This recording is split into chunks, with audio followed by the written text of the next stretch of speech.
Welcome to Daily Wisdom, Walking the Path with the Buddha, a podcast shared by David Roylance. This podcast is dedicated to guiding you to completely eliminate the discontent mind and the suffering it causes by attaining enlightenment. Learn and practice the teachings of Gotama Buddha that will guide you to fully attain a peaceful, calm, serene, and content mind with joy. To support this podcast, visit patreon.com/supportbuddha or visit buddhadailywisdom.com, where you will discover a full range of courses, retreats, and online learning resources to assist you on the path to enlightenment. Now, here's our teacher to share more.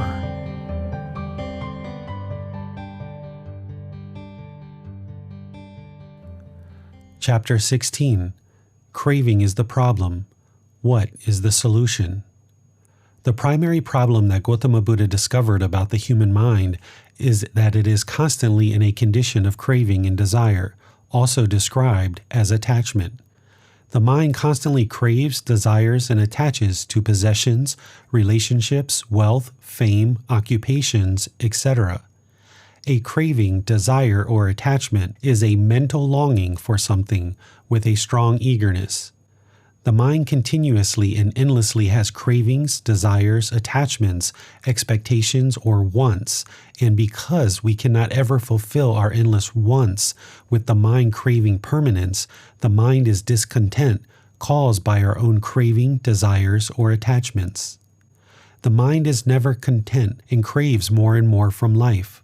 This is the condition of the mind in the unenlightened state, creating a life of never-ending pursuit of our cravings. Yet the mind can be trained to evolve past this never-ending cycle of craving.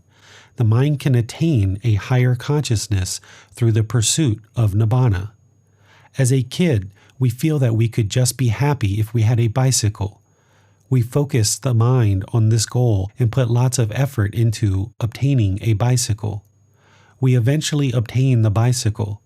The mind is content for a period of time, but eventually the happiness associated with the bicycle reduces, and the mind looks for its next goal and the next craving or desire. Next, the mind wants a motorcycle. We apply the mind and effort to acquire this new item, and the mind is happy. But eventually this happiness wears off, since happiness is impermanent. Then the mind craves an automobile. We apply the mind and effort to acquire this new item, and the mind is happy. But eventually, this happiness wears off, since happiness is impermanent. Later, the mind craves a luxury automobile. We apply the mind and effort to acquire this new item, and the mind is happy. But eventually, this happiness wears off, since happiness is impermanent. The cycle continues, leaving us unhappy and unsatisfied, but still constantly developing new cravings. The difference between a craving or desire versus a need is something that is required and helpful to sustain life. A craving or desire is a mental longing for something with a strong eagerness, and if it's not acquired, the mind will become discontent. In this example, the need is for transportation, but it is the craving for more and more that causes the mind to be discontent.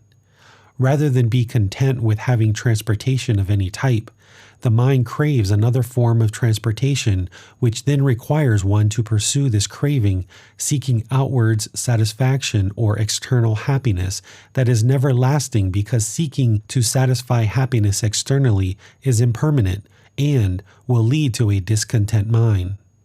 The mind continues to pursue more and more externally, never being content or satisfied with what is. The mind is displeased and continues on this constant search, seeking external fulfillment. The mind constantly craves possessions, relationships, wealth, fame, occupations, etc. We spend our lifetime craving and chasing after our cravings. We endlessly and forever pursue our cravings without ever reaching contentedness unless we attain Nibbana.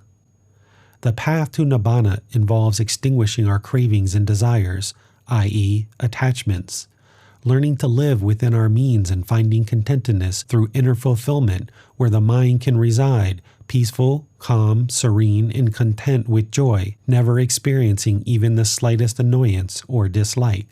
This path to attain Nibbana is guidance to help one understand the cause of the discontent mind, and through personal choices that are made, one will attain higher and higher degrees of a peaceful and content mind, thus, a peaceful and content life. Each person needs to decide when is the appropriate time to extinguish the individual cravings, desires, or attachments currently present in the mind, and as one does so, they will experience more and more of a peaceful, calm, serene, and content mind with joy. The mind will become permanently tranquil and unshakable. In the printed book, there is a table with examples of potential cravings and the potential harmful effects by unwholesome Kama production with connection to Gotama Buddha's teachings. Craving, automobiles, potential harmful effects, excessive work, excessive ego, lack of time with those close to us, pollution. Craving, children, potential harmful effects, overpopulation, disease, famine, lack of resources, excessive work. Craving, clothing and jewelry, potential harmful effects, excessive work, excessive ego, lack of time with those close to us. Craving, fame, potential harmful effects, excessive work, excessive ego, lack of time with those close to us. Craving, food or eating animal products, potential harmful effects, obesity, harmful effects in the body, death, destruction of planet's resources. Greed, taking of life, business and meat. Craving, happiness, potential harmful effects, suicide. Craving, help the world, potential harmful effects, lack of motivation due to inability to help the entire world, ignoring self-development or self-healing. Craving, job titles, potential harmful effects, excessive work, excessive ego, lack of time with those close to us, aggressive decision-making based on greed, hatred, or delusion, and ego that is harmful to relationships, society, and environment. Craving, life partner, potential harmful effects, feelings of abandonment, loneliness, premature selection without full consideration of needs, divorce, sexual misconduct. Craving, perfection, potential harmful effects, guilt, obsessiveness, control, feelings of worthlessness, excessive work. Craving, power, potential harmful effects, excessive work, excessive ego, lack of time with those close to us, aggressive decision-making based on greed that is harmful to relationships, society, and environment, poor working conditions, extensive poverty, corrupt politics, bullying, murder, terrorism, mass shootings, war, greed, taking of life, craving, sexual contact, potential harmful effects, loneliness, lack of trust in relationships, sexually transmitted diseases, STDs, unplanned pregnancy, lack of resources to care for children, orphans, rape, sexual abuse of minors, pregnancy outside of committed relationship, human trafficking, prostitution, divorce, death, sexual misconduct, business in humans. Craving, substance abuse, alcohol, illicit drugs, prescription drugs, caffeine, etc. Potential harmful effects, racing mind, excessive energy, lack of calmness, insomnia, loss of sleep, loss of occupation, loss of financial stability, loss of relationships, loss of home, loss of health, drug-addicted infants, prostitution, death, substances that cause heedlessness, business and substances that cause heedlessness. Craving, wealth, currency, real estate, gold. Potential harmful effects, excessive work, excessive ego, lack of time with those close to us, aggressive decision-making based on greed that is harmful to relationships, society, and environment, poor working conditions, excessive poverty, financial disasters, excessive debt, murder, terrorism, mass shootings, prostitution, war, greed, taking of life. The list of potential cravings and desires is endless and born out of greed, hatred, and delusion, which can lead to wrong intentions, wrong speech, wrong actions, and wrong livelihood. Many of our cravings and desires lead us to cause harm to other beings and to ourselves through the natural law of Gotama, including not practicing the 5 precepts. As we cause harm because of our cravings and desires, this harm is returned to us due to the natural law of Gotama. The mind remains unenlightened and the discontentedness of mind continues, never reaching peacefulness, calmness, serenity, or contentedness of mind with joy. These are some common examples to help you see that your human existence is merely chasing after your cravings and desires, rather than living in the moment to enjoy a life of contentedness while being satisfied with what is. The list of potential harmful effects is just an example of ways these excessive cravings could lead to harmful effects. There are many other cravings and potential harmful effects. The potential harmful effects are not clear-cut and absolute, but potential effects based on a specific craving, i.e., attachment. These same cravings can be pursued as healthy goals without an excessive craving that leads to beneficial outcomes for your life and society.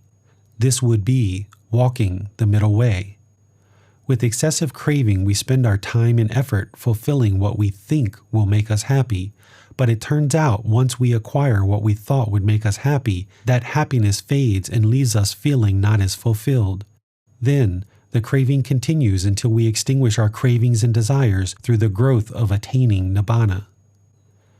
These aspects of life are helpful and can be healthy for our existence. However, excessive cravings in any of these areas or others can send the mind into unwholesome pursuit of these cravings. The goal is to extinguish these never-ending and potentially reckless cravings and desires while creating a life of contentment. Bringing the mind to walk the middle way, rather than harbor extensive craving, is part of this life practice. Extinguishing cravings and desires. Some of the most challenging cravings and desires to extinguish are excessive and reckless sexual desire or substance abuse.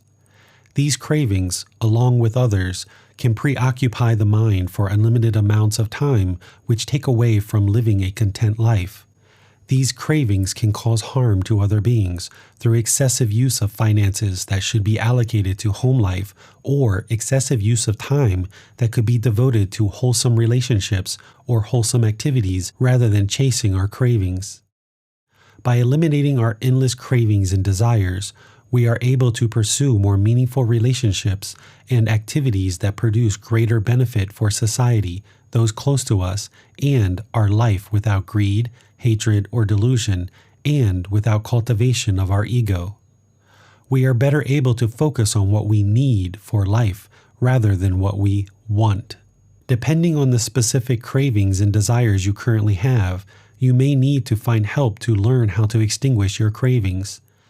A life full of excessive cravings and desires, such as listed in the above, will take you away from enjoying a peaceful and calm existence in the human form, perhaps inhibiting you from a deep, engaging, and rewarding life. There are various professionals around the world who specialize in the elimination of various addictions. Addictions or cravings, desires, or attachments are all areas of our life that can be addressed through seeking of guidance and/or professional help. Depending on the depth of your addiction, you could potentially gain benefit from various professionals, support groups, and/or self-help programs. Craving is the fuel that causes rebirth. If there is craving at the time of death, you will be reborn into another realm of existence. So, by solving the problem of craving, you also solve the problem of rebirth. If we are not reborn, we do not experience sickness, aging, nor death. The discontentedness and suffering caused by craving is completely ceased. Upon rebirth, most likely you will not be reborn back into the human realm. If you can extinguish your cravings and desires prior to death, you can experience Nibbana. Nibbana will be a content and peaceful existence in which you will not experience discontentedness nor suffering during the remaining time of your existence in the human realm. You will also have peace to know that you will not be reborn ever again. You can experience Nibbana during life and experience unshakable peace and inner fulfillment for your life, or you can wait until death without truly knowing the outcome. As you pursue Nibbana, you will know you are progressing on the path because your life will continually improve as you relate to the world around you in a more and more healthy and peaceful way. Because you are causing less and less harm in the world, there will be less and less harm returned, allowing the mind to be completely at ease and peaceful. As you work to eliminate your cravings and you find you have urges and desires that draw you to the undesirable behavior, it is important not to allow the mind to dwell in the craving and desire. As you feel the urges, especially as it heightens, move the mind into a constructive activity. This way, the mind does not sit in one spot for the craving to build. This would be a healthy application of right effort from the Eightfold Path. You would like to abandon the unwholesome mental state and arise wholesome mental states, but this cannot happen with the snap of a finger. You must apply effort to move the mind into another direction that is wholesome. Therefore, the practice you incorporate when you feel the urges of your cravings is to move the mind into a different environment or activity. Go outdoors, call a friend, go to the gym, go for a walk, or any other activity that you might enjoy that would change the mind from a state of craving to something more productive and wholesome. In the moment of recognizing a craving, you could try meditation. However, this might keep the mind in one spot and not necessarily produce the results you need. Oftentimes, moving the mind into a new environment or a new activity is what's needed to ease it out of addictive cycles, thinking, and cravings. Use meditation as a consistent, ongoing practice to regularly train the mind to eliminate craving with breathing mindfulness meditation as described in Chapter 11. A practitioner will also need to practice generosity as part of their life practice and daily life. Both breathing mindfulness meditation and generosity are the solutions to craving, desire, attachment. The important goal for you is to not be a slave to your addictions and ensure you are progressing on a path to eliminating these life-altering behaviors.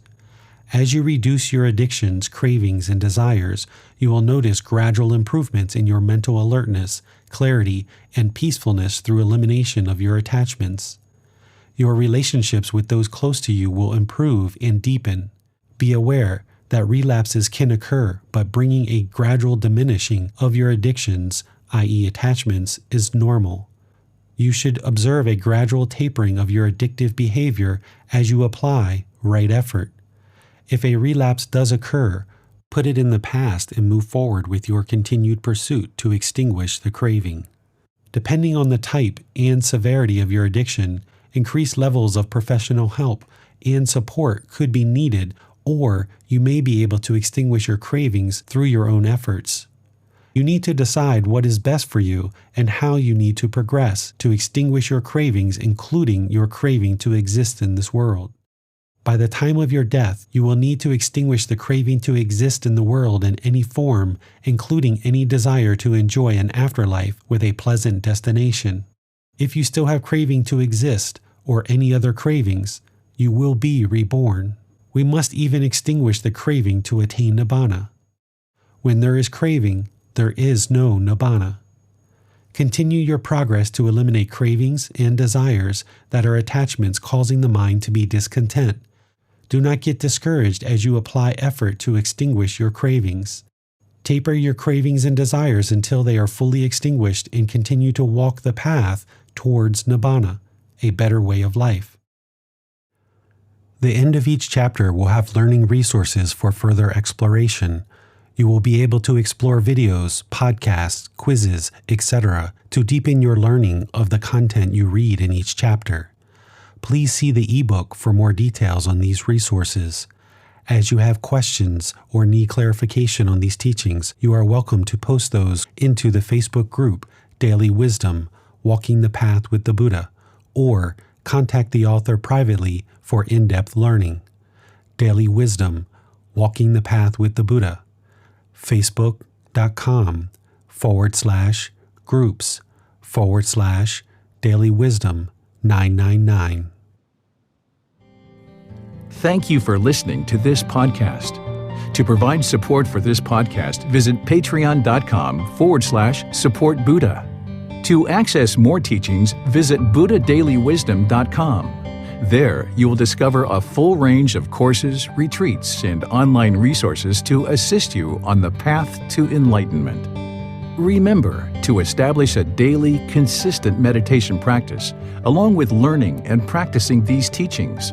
A well-developed meditation practice is the foundation in which to train the mind to attain enlightenment.